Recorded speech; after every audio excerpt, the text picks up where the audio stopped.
Hello, my friends. Today is a very good day, and if you're familiar with this channel, you know why it's a good day, and it's voila, usually right behind me. Today we are going to be talking about this fantastic 1974 Volkswagen Thing. So, let's do it.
To the owner of this vehicle, John Hinkle. He is one of our customers at Shook Enterprises, and he was kind enough to let me take a video of his fantastic thing and for me to drive it. So thank you so much. I certainly appreciate it. Now, maybe you're not familiar with this channel. What we do here is we make short, informative videos about pretty much any car we can get our hands on, and we have a lot of fun doing it. So, if that is your cup of tea, well then you should certainly press subscribe right here. Or is it here?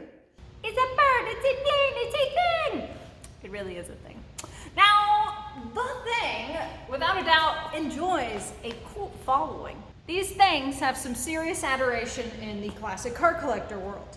And now, normally, I would probably talk your ear off about the history of Volkswagen, the people's car, but I'm not going to do that because I've actually already done that before. That link goes to that full video. Now, the Thing was known as the Type 181 and the Type 182. Now, how did this whole thing come about? I'm really going to enjoy saying things so often.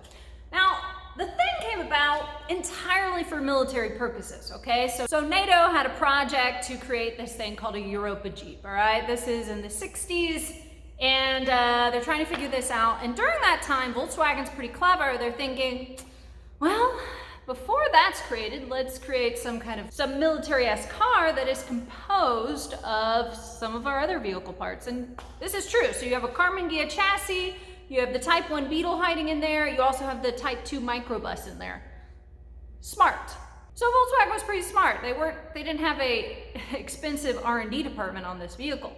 But what they also considered was, at the time, their Type 1 Beetle was doing fantastic in Mexico, okay? And they were using it in some rugged terrain, so they thought, what if we made something a little more rugged? And then also over here in the States, we were having a big boom in our love of Beetle dune buggies. So Volkswagen saw the potential there. Now, unfortunately for NATO, the whole Europa Jeep thing completely failed. I'm not going to get into that much. And they bought mostly Type 181s to suit that purpose. Now, the Thing isn't really known as the Thing everywhere, okay? So in Indonesia, it was known as the Hamat. And Mexico and South America, the Safari, and then in the UK as the Trekker. So the interesting thing is that Volkswagen wasn't the only automotive manufacturer that was thinking they could take advantage of military funding without really having to create an entirely new vehicle, okay? So you would see the Mini Moke from Mini Cooper, and they had pretty much used 90% of the Mini to create the Moke. It was not a success. You can imagine the ground clearance wasn't that impressive. And then Citroën had the Mahari, if I'm thinking of it correctly. And then there's one other that I wanted to, there's one other that was on my mind I meant to mention. Oh well. So in 1973, the Thing was released in the States, and it did really well. It was very popular among the youth market. And it was actually more expensive than the Beetle at the time, which is surprising. However, that love affair within the States would be very short-lived. Now, like a lot of cars, we ran them out with our safety regulations. That's not a bad thing. I like being safe, but we also kind of had that effect on a few other car manufacturers pulling certain cars out of our US market. Yeah, so it was a little hairy with imported cars and our safety regulations. Even at one point, Ralph Nader accused VW of designating the Thing as a utility vehicle solely so that they could get out of adhering to our DOT safety regulations for passenger vehicles. Nader had his panties in a twirl. And before we scared off Volkswagen and this Thing with our safety regulations, we did manage to get 25,000 Things imported into the States.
Y'all might be saying, well, that paint scheme and that Surrey top looks kind of familiar. Could this be an Acapulco edition? It's not, but it does have a similar paint scheme, okay? Now, how you find out if it is a Acapulco edition, well, you'd go behind here, and this is where you find the hood latch. It's actually in the glove box on the passenger side. Then you would go ahead and open this up. There we go. And right here is the data plate that would tell you if it is an Acapulco edition. It would have, like, I think it's W66 on here in the options list. This does not have that. Now, what we have that is powering this precious vehicle is a 1600cc flat 4 engine, air-cooled, obviously, and with a 4-speed manual transmission. So who wants to take a look at this adorable engine?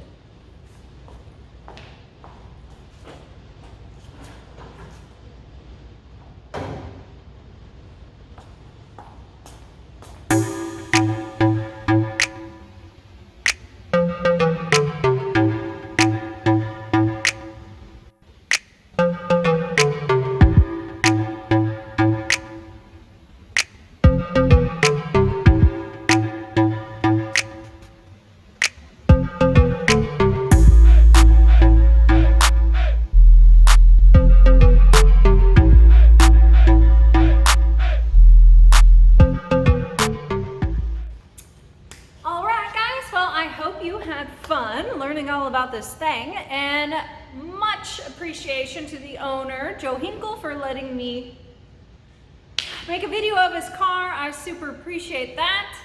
And if you haven't already subscribed, guys, well, by all means, press the subscribe button wherever it is.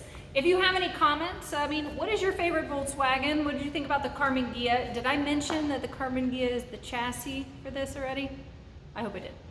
It's hard to remember all the things I want to say sometimes. sometimes. Oh well. If I missed out a cool fact about the Volkswagen Thing, tell me. This is what I'm into. I like to learn, so share it down in the areas below, and hopefully I'll see you next time, guys. Bye!